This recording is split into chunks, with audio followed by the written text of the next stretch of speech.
நமக்கு ஒரு குமாரன் கொடுக்கப்பட்டார். கர்த்தத்துவம் அவர் தோளின் மேல் இருக்கும். அவர் நாமம் அதிசயமானவர், ஆலோசனை கர்த்தா, வல்லமையுள்ள தேவன், நித்திய பிதா, சமாதான பிரபு எனப்படும்.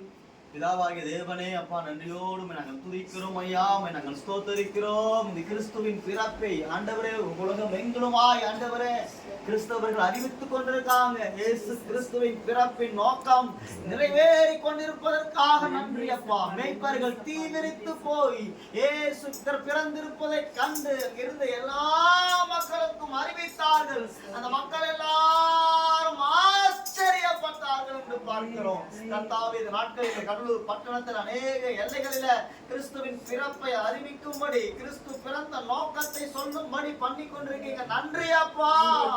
எல்லா ஜனத்துக்கும் சந்தோஷத்தை உண்டாக்கும் நற்செய்தி தேவதூதர்கள் மூலமாய் அறிவிக்கப்பட்டது.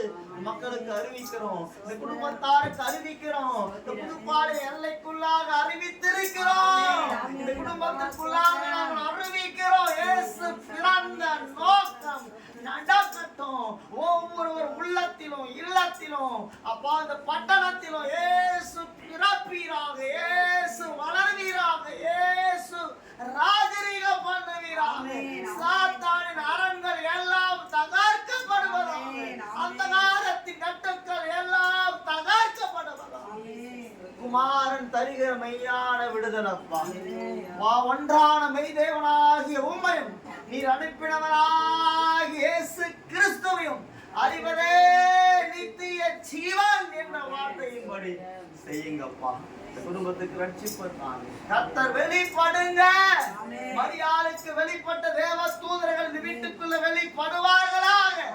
சாத்தானுடைய அரண்கள் எல்லாம் தகர்க்கப்படுவதாக. எல்லா இருளின் வல்லமைகள், மந்திரத்தின் வல்லமைகள், சாத்தானின் அரண்கள் இயேசு கிறிஸ்துவின் நாமத்தில் தகர்க்கப்படட்டும். இந்த புது பாளையம் கர்த்தரை அறிகிற அறிவுக்குள்ளாக வரட்டும். அந்த நாள் நாங்கள் எல்லாம் ஒருமனப்பட்டவங்களா சாத்தான கற்றோம். இயேசுவை நேர்லைக்குள்ளாக தலைக்கல்லை கொண்டு வருவோம். கிருபை உண்டாகட்டும், ரட்சிப்பு உண்டாகட்டும். இந்த சிங்காசனம் ஸ்தாபிக்கப்படும், நீர் மகிமைப்படும். குடும்பத்து மனதான நாங்கள் ஆசீர்வதிக்கிறோம் ஐயா. நல்ல மனசுள்ள ஒரு குடும்பம் ஆண்டவர். இன்னும் அநேகருக்கு நான் விசேஷமா ஆண்டவர் சொன்னீங்க, இந்த தம்பி இன்னும் அநேகருக்கு ஆசீர்வாதம், அநேகருக்கு பயன்படுற பாத்திரமா ஆண்டவர். அப்படிப்பட்ட ஒரு ஆசீர்வாதத்துக்குள்ள அநேகருக்கு நன்மை செய்யக்கூடிய ஒரு மகனா கர்த்தாவே, ஓடி ஓடி அநேகருடைய கஷ்டத்திலிருந்து அநேகரை தூக்கி எடுக்கிற ஒரு மகனா, இயேசு என்ற நாமத்தினால செய்யக்கூடிய மகனா மாற்றித்தாங்க. செய்கிறீங்க, நன்றி அப்பா. ரட்சித்தாங்க, ஆசீர்வதிக்கிறோம். இந்த நாள்ல புதுப்பாளையம் சென்ற முடிக்கிறோம். மகிமைப்படுங்க. இந்த நாள்ல மகிமைப்பட்டதற்காக நன்றி. இயேசு கிறிஸ்துவின் நாமத்தில் ஜெபிக்கிறோம் பிதாவே. ஆமென்.